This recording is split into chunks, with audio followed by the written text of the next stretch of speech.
आपण सगळे type of matrices बघितले जातात. आपण जरा पुढे जातोय, त्याच्यावर काही उदाहरणं आहेत ती बघतोय.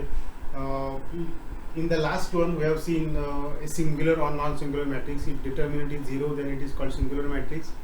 If determinant is non-zero, it is called non-singular matrix. त्याच्यावर आधारित उदाहरण आहे.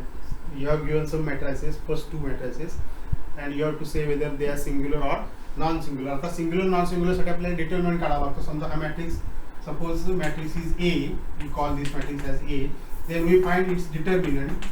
It is, as it is a determinant, you write the elements in vertical lines, between two vertical lines, -4, 5. आता आपल्याला फक्त 10वीतला किंवा 11वीतला आठवलं पाहिजे. व्हॅल्यू काढताना आपण 1 into 4 म्हणजे 4 minus 5 into -3 दॅट इज -15. पण डिटर्मिनंटला एक मायनस चिन्ह असतं, त्यामुळे -15 असं आपल्याला लिहायला लागेल. So it is 4 + 15 that is 19, which is not equal to 0. Value किती येते हे बघायची आवश्यकता नाही. 0 येत नाही ना किंवा 0 येते एवढंच बघायचं. ज्या अर्थी व्हॅल्यू 19 0 आली नाही त्या अर्थी हा मॅट्रिक्स कसा आहे, नॉन सिंग्युलर मॅट्रिक्स येईल. Hence matrix A is non singular. आता आपण दुसरा जो मॅट्रिक्स आहे इथे, हा मुद्दाम 3x3 चा मी घेतला आहे, कारण आपल्याला आता मध्येच 2, 4, 5, 6 महिने गेलेले आहेत. मॅट्रिक्सची डिटर्मिनंट कसा काढायचा 3x3 चा आठवत असणार.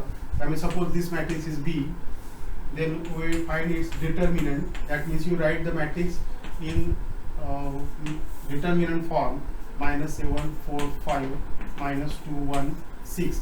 आता एकच उदाहरण घेतो, म्हणजे एकदा तुमच्या उदाहरण समोर असेल की फक्त आकडे बदलतील, बाकी काय फारसं बदलणार नाही. Now you write the first element as then you exclude first row and first column. You write these 4 elements together, 4, 5, 1, 6. Then you take second element by its opposite sign, that is +1 into another determinant. Then you exclude first row and second column, you get these 2 elements. So it is -7, 5, -2, 6 plus now the third element with the same sign. आता काय काय जण इथे काही चिन्ह नाही, म्हणजे त्यांना वाटतं काही चिन्ह नाही, त्यामुळे इथे ती चिन्ह लिहित नाही. काहीच नाही याचा अर्थ प्लस आहे, त्यामुळे ते आपल्याला लिहायला पाहिजे. इथे जर मायनस आहे त्यामुळे इथे काहीच अपोजिट केले की प्लस होईल, म्हणजे इथे आपण प्लस लिहिलं आहे त्यामुळे प्लस चिन्हाशिवाय आपण सोडवू शकत नाही. नाउ दिस 4 एलिमेंट्स, -7, 4, -2, 1. आता पुढे आपल्याला एकदा 2x2 मध्ये कन्व्हर्शन झालं की सोडवणं सोपं आहे. 2 as it is 24 - 5 +1 into -42 minus, आता इथे बघा -10 म्हणजे +10 होईल. इथे जेव्हा सोडवतो तेव्हा आपल्याला कॉशियस राहायला लागतं, कारण व्हॅल्यू चुकण्याची शक्यता असते. 3 into -7 आणि इथे हे मायनस प्लस होईल, so +8. So it is 24 - 5 that is 2 into 19 +1 into -32 +3 into 1, 38 -32 +3. आता आपल्याला माहिती आहे की हे 0 येणारच नाही. 38 + 3 म्हणजे 41 झाले. 41 - 32 केलं की 9 वर येईल, आणि मग आपल्या लक्षात येईल की हे 0 येत नाहीये. So this matrix is also non singular matrix. लिहायचं खाली as determinant of B is not equal to 0, matrix is non singular, असं आपण लिहू शकतो. त्यामुळे 2x2 चा मॅट्रिक्स असला, 3x3 चा मॅट्रिक्स असला, सिंग्युलर दाखवा किंवा सिंग्युलर आहे की नॉन सिंग्युलर ओळखा. म्हणजे फक्त त्याचा डिटर्मिनंट काढायचा आहे. 0 आला तर याचं सिंग्युलर आणि non-0 आला तर याचं नॉन सिंग्युलर. याच्याच आधारावर आणखीन 2 उदाहरणं, कन्सेप्ट तोच पण उदाहरण वेगळं. के ची व्हॅल्यू काढा, where K is one of the element here. 2च घेतलेत मी, एक 2x2 घेतलं, एक 3x3 घेतलं. हे दोन्ही मॅट्रिसेस तुम्हाला देताना दिलेले कसे सिंग्युलर आहेत असं दिलेलं आहे, म्हणजे त्यांचा डिटर्मिनंट 0 आहे. सो कसं लिहिणार, as suppose this matrix is A is singular, determinant A is equal to 0. आपल्याला माहिती आहे की सिंग्युलर मॅट्रिक्स असलं की त्याचा डिटर्मिनंट 0 असतो, त्यामुळे आपल्याला लिहिता येईल 7, 3, -2 k which is equal to 0. इथे लिहिताना आता परत डिटर्मिनंट येणार. एकदा डिटर्मिनंट लिहिलं की आपण त्याची व्हॅल्यू काढू शकतो. So 7 into k that is 7k -6 that is +6 is equal to 0. इथून आता पुढे खूप सोपं आहे. 7k is equal to -6, so k is equal to -6 upon 7 असं करायचं आहे. काय काय जण हे 7 इकडे घेताना +7 किंवा -7 काय पण करतात. मग के ची व्हॅल्यू आपण अशा पद्धतीने काढू शकतो. आता हा दुसरा म्हणजे मॅट्रिक्स दिलेला आहे तुम्हाला. Suppose this matrix is B 4 3 1 7 K 1 10 9 1. Now this matrix is given also as a singular matrix. त्यामुळे determinant B is equal to 0 आपण घेणारच होतो. आधीच इक्वल टू 0 घेणार आहोत. मगाशी आपण ते 0 येतं की नाही येतं बघत होतो. आता डायरेक्ट फक्त आता 3/3 ची व्हॅल्यू काढण्याची आपल्याला थोडी प्रॅक्टिस पाहिजे म्हणून आणखीन एक उदाहरण त्या दृष्टीने बघा. 4 इंटू, आता मी डायरेक्ट जरा लिहितोय. मधली स्टेप तुम्हाला जर शक्य असेल तर लिहा. Product of these two that is K minus product of these two that is -9. Now change sign of this one -3. Now product of these two that is 7 minus product of these two that is 10 plus with the same sign of this element product of these two 63 minus product of these two that is 10K. आणि आता मी लिहिणार आहे is equal to 0. आता हे फक्त सोडवलं की आपल्याला ऑटोमॅटिक K ची व्हॅल्यू मिळेल. Now this you have to multiply inside, so it is 4K minus 36. 7 minus 10 gives you -3. -3 into -3 gives you +9 plus आता ह्या 1 ने मल्टिप्लाय केल्यावर काय ना 63 minus 10K is equal to 0. आता आपल्याला K ची व्हॅल्यू काढायची आहे. त्यामुळे K च्या टर्म एकत्र करायला पाहिजे. 4K आणि -10K एकत्र केले की -6K येईल. आणि 63 अधिक 9 केल्या येईल 72 आणि 72 वजा 36 केल्यावर येईल अधिक 36 बरोबर 0. आता आपल्याला माहिती आहे -6K is equal to -36. So K is equal to -36 upon -6 that is 6. चिन्हाचा आपल्याला काळजीपूर्वक विचार करायला पाहिजे.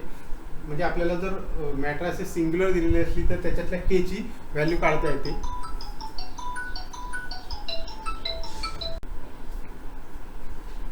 नेक्स्ट आपण बघणार आहोत when do you say two matrices are equal. Now there are two conditions. If two matrices have same orders and the corresponding elements are equal then we say two matrices equal. For example suppose A is a matrix A B C D and B is a matrix 1 2 3 4. Now if you observe these two matrices they are of order same 2 by 2. And now if first element of this matrix is equal to the first element of the second matrix, second is equal to second, third is equal to third and fourth is equal to fourth, means if A is equal to 1, B is equal to 2, C is equal to 3 and D is equal to 4, then and then we say these two matrices are equal, and in that case we write A is equal to B. त्यामुळे equal matrices म्हणजे आता आपल्याला असं वाटेल की समजा 1 2 3 4 असं घेतलं आणि दुसरा एक मॅट्रिक्स आहे 2 1 3 4 3 वगैरे असं घेतलं. एलिमेंट्स तर सेम आहे, ऑर्डर पण सेम आहे, पण याचा अर्थ हे मॅट्रिक्स इक्वल आहे तसं होत नाही. कारण पहिला एलिमेंट आणि इकडचा पहिला एलिमेंट सेम नाही. म्हणजे नुसते एलिमेंट सारखे असून चालणार नाही, ऑर्डर पण सारखे असून चालणार नाही, त्यांच्या पोझिशन्स पण सेम पाहिजे. त्यामुळे when two matrices are equal their corresponding elements are equal and their orders are also same. त्यामुळे इक्वल मॅट्रिक्स हे आपल्याला कळलं असणार बहुतेक. दुसरा बघतोय आपण मॅट्रिक्स मल्टिप्लिकेशन बाय स्केलर. समजा तुमचा मॅट्रिक्स आहे A 1 2 3 4 -1 0 आणि ह्याला आपल्याला आता मल्टिप्लाय करायचे स्केलरने म्हणजे संख्येने गुणायचं आहे. सपोज 3A असं आपल्याला कॅल्क्युलेट करायचं आहे. तर एकदम सिंपल आहे, याच्यात काय फार वेगळं आहे म्हणून शिकवतो असं नव्हे, फक्त आपल्याला एक माहिती पाहिजे म्हणून. जसं आपल्याला मी काही न शिकवता सुद्धा आपल्याला 3A करा रे असं म्हटलं तर आपण काय करू, तर ह्याला सगळ्याला आपण 3 ने गुणू, तेच आपल्याला करायचं. So it is the matrix 3 multiplied by 1 that is 3 6 9 12 -3 0. म्हणजे आपण काय केलं, प्रत्येक एलिमेंटला 3 ने मल्टिप्लाय करत. समजा तुम्हाला 2A करायचं असेल तर आपण ह्याला प्रत्येकाला 2 ने मल्टिप्लाय करू. This is multiplication by scalar. Scalar म्हणजे संख्या. त्यामुळे समजा संख्या काही असेल आणि मल्टिप्लाय करायचं असेल तर प्रत्येक एलिमेंटला त्या संख्येने मल्टिप्लाय करायचं. एवढा एक साधा कन्सेप्ट लक्षात ठेवा. तिसरा आपण कन्सेप्ट बघणार आहोत addition or subtraction of matrices. म्हणजे दोन मॅट्रिक्सची बेरीज किंवा दोन मॅट्रिक्सची वजाबाकी कशी करायची, त्याला एकच कंडिशन आहे, if two matrices have same order then we can add or subtract the matrices. For example, suppose A is 2 1 minus 1 0 and B is 2 3 suppose 3 4 5 minus 6. आता दोन्ही बघा, दोघांचे ऑर्डर सेम आहे, 2/2 आहे आणि हा पण 2/2 आहे, त्यामुळे त्यांची काय होऊ शकते, बेरीज होऊ शकते. त्यामुळे आपण लिहू शकतो A प्लस बी. आता डायरेक्ट उत्तर खरं लिहित नाही, तर इथे आपण A plus step by step करायचे असेल तर A प्लस बी पहिली स्टेप. आता दिसते आपल्याला A प्लस बी मी न शिकवता तुम्हाला सांगितलं काय असेल रे, तर तुम्ही काय कराल, 2 अधिक 3 हे 5, 1 अधिक 4 म्हणजे 5, वजा 1 अधिक 5 म्हणजे 4 आणि 0 वजा 6 म्हणजे -6. म्हणजे जे आपण ऑब्वियस करू तेच करायचं आहे. म्हणजे बेरीज ही नेहमी बेरीज करतो तशीच करायची, फक्त पहिल्या एलिमेंटमध्ये पहिल्या एलिमेंट. आणि म्हणूनच त्या दोघांनी मॅट्रिक्सची ऑर्डर सेम असली तरच आपल्याला काय करता येईल, ॲडिशन करता येईल. जर ॲडिशन करता येईल तर सबट्रॅक्शन का नाही करता येणार. Suppose I want to do B minus A. आता B मायनस A करताना मात्र जरा मायनस करताना थोडं कॉशियस राहायला लागतं. आपण B पहिला आहे त्यामुळे लिहूया आपण, म्हणजे चुका होणार नाही. मायनस A म्हणजे 2 1 -1 0. आता मायनस करायचं आहे, पहिल्या एलिमेंटमधून पहिला एलिमेंट मायनस करायचं, जे प्लस करतो त्याच्याऐवजी minus. So it is 3 minus 2 that is 1, 4 minus 1 that is 3, 5 minus -1 इथे कॉशियसली करायला पाहिजे, म्हणजे 5 plus 1 म्हणजे 6 आणि मग 5 minus 0 that is 5. म्हणजे जसे आपण गुणाकार करू किंवा म्हणजे संख्येने गुणतो किंवा ज्यांची बेरीज करतो, जशी वजाबाकी करतो तसंच करू शकतो आपण. आता ह्याच उदाहरणामध्ये एक गोष्ट आपण काय करू शकतो की समजा मी तुम्हाला म्हटलं 2A minus 3B कॅल्क्युलेट करा, एस ए आणि बी घे, तर तरी सुद्धा ते सोपं आहे. म्हणजे आपण ह्यात थोडक्यात स्केलर मल्टिप्लिकेशन, ॲडिशन आणि सबट्रॅक्शन यांचं सगळ्यांचं कॉम्बिनेशन जर घ्यायचा विचार केला तर आपण हे उदाहरण सहज सोडू शकतो. इट इज 2A म्हणजे 2 1 -1 0 मायनस 3B म्हणजे 3 4 5 -6 असं आपण म्हणू शकतो. आता स्केलर मल्टिप्लिकेशन आता आपण शिकलो आहे, 2 ने ह्याला गुणायचं आहे. So it will be 4 2 -2 0 minus. आता इथे काही विद्यार्थी चुकतात, हे मायनस चिन्ह ने आत गुणतात आणि इथे पण मायनस लिहितात, त्यामुळे असं नाही करायचं. 3 ने मल्टिप्लाय केलं तरी 9 12 15 आणि 3 × -6 म्हणजे -18. आता आपल्याला वजाबाकी करायची आहे, फक्त काळजीपूर्वक करायची. 4 - 9 that is -5, 2 - 12 that is -10, -2 - 15 that is -17 आणि 0 - -18 दॅट इज 18.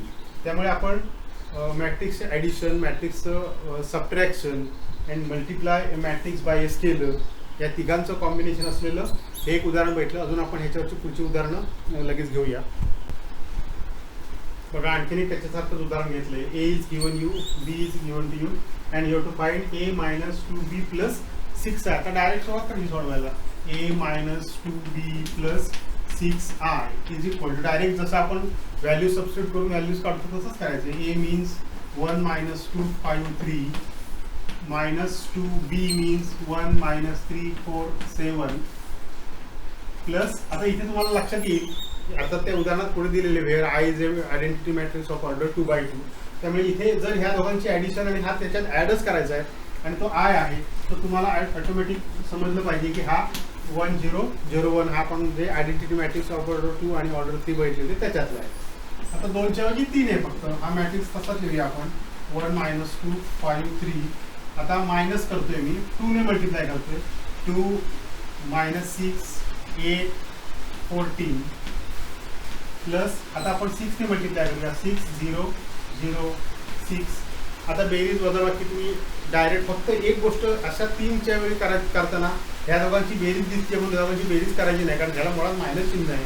त्यामुळे डाव्या बाजूपासून सुरुवात करायची करायला. सो फर्स्ट सर दिस मायनस दिस करू शकता, स्टेप बाय स्टेप करायचं. तुम्ही एखादा विद्यार्थी 3 पण एकत्र करू शकतो.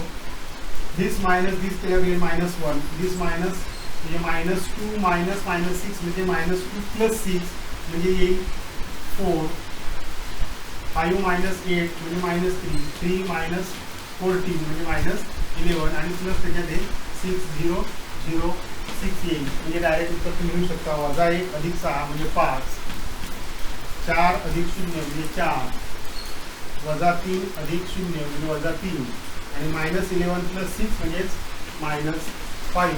म्हणजे असं तुम्हाला ॲडिशन, सबट्रॅक्शन आणि स्केलर मल्टिप्लिकेशनचं उदाहरण आपण सहज सोडू शकतो. बाकीचे उदाहरण आपण पुढच्या सेशनमध्ये बघू.